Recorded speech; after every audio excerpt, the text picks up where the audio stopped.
প্ৰতিটো দিনতে বাঢ়িছে 24 ঘণ্টাত ভাৰতত কৰোনাত আক্ৰান্ত 2,61,000।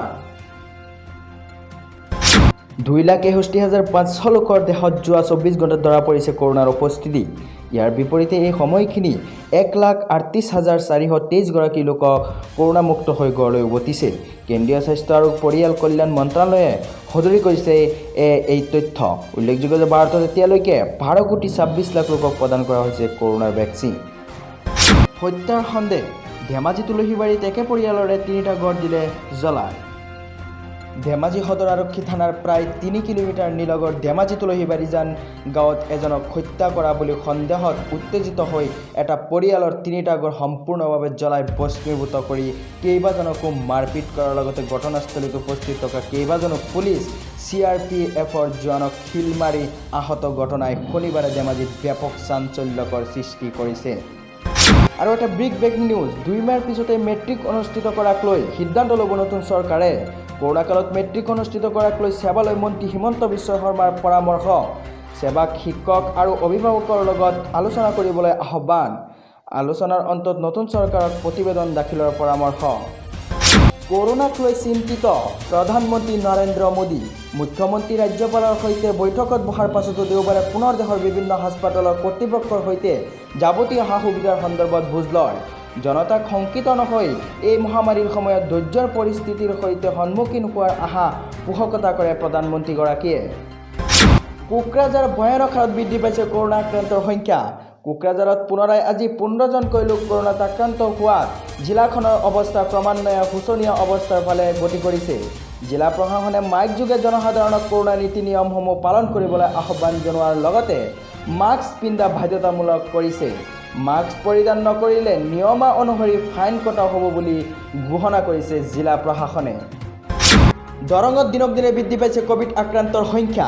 জিলা স্বাস্থ্য বিভাগে শনিবাৰে জিলা তথ্য আৰু জনসংযোগ কাৰ্যালয়লৈ প্ৰেৰণ কৰা এক প্ৰেছ বিজ্ঞপ্তিৰ মতে শুকুৰবাৰে 13জন লোকৰ দেহত কোভিড-19ৰ উপস্থিতি ধৰা পৰাৰ পিছত শনিবাৰে দিনৰ ভাগত জিলাখনত পুনৰ 10জন লোক আক্ৰান্ত হৈছে কোভিডত।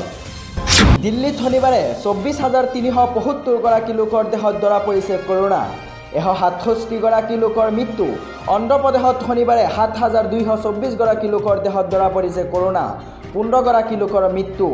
যাত্ৰীৰ প্ৰতি কঠোৰ নিৰ্দেশনা ৰেল মন্ত্ৰালয়ৰ। কোভিড প্ৰটকল নামানিলে 500 টকা পৰ্যন্ত ভৰিব লাগিব জৰিমনা। কাইলৈ হিমন্ত বিশ্ব শৰ্মাই ঘোষণা কৰে যে 100ৰো অধিক কোভিড ৰোগী থকা জিলাত বন্ধ প্ৰাথমিক বিদ্যালয়। GMCHৰ কনফাৰেন্স হলত স্বাস্থ্যমন্ত্ৰী হিমন্ত বিশ্ব শৰ্মাৰ সংবাদমেল।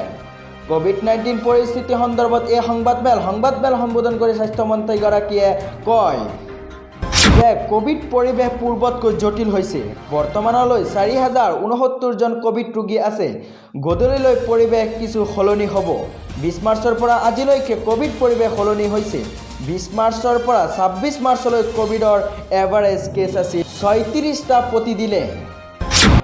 3 এপ্ৰিলৰ পৰা 9 এপ্ৰিললৈকে 146টা কোভিড কেছ প্ৰতিদিনে।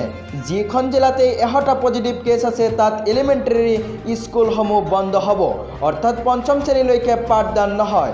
কামৰূপ মেট্ৰোত আছে 1,860টা, নগাঁৱত আছে 144টা, যোৰহাটত আছে 133টা, তিনিচুকীয়াত আছে 131টা, কাছাৰত আছে 120টা আৰু শোণিতপুৰত আছে 119টা। আৰু ডিব্ৰুগড় কামৰূপ গ্ৰাম্যতো আছে 100ৰো অধিক কোভিড এক্টিভ কেছ। 7 এপ্ৰিলৰ পৰা 16 এপ্ৰিললৈকে এই জিলাকেইখনৰ কোভিড এক্টিভ কেছ।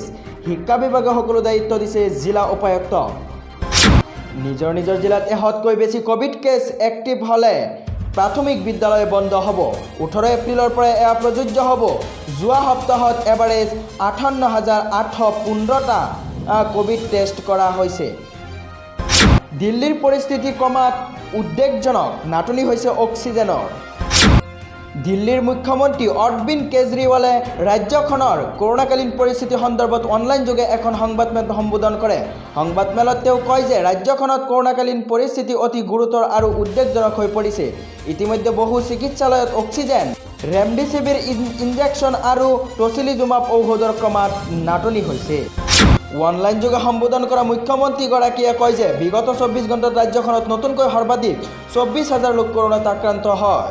ইয়াৰ আগৰ দিনটোতো ৰাজ্যখনত মহামাৰী কৰোণাত 19,486 জন লোক আক্ৰান্ত হোৱাৰ বিপৰীতে 141 জন লোকৰ মৃত্যু হৈছিল।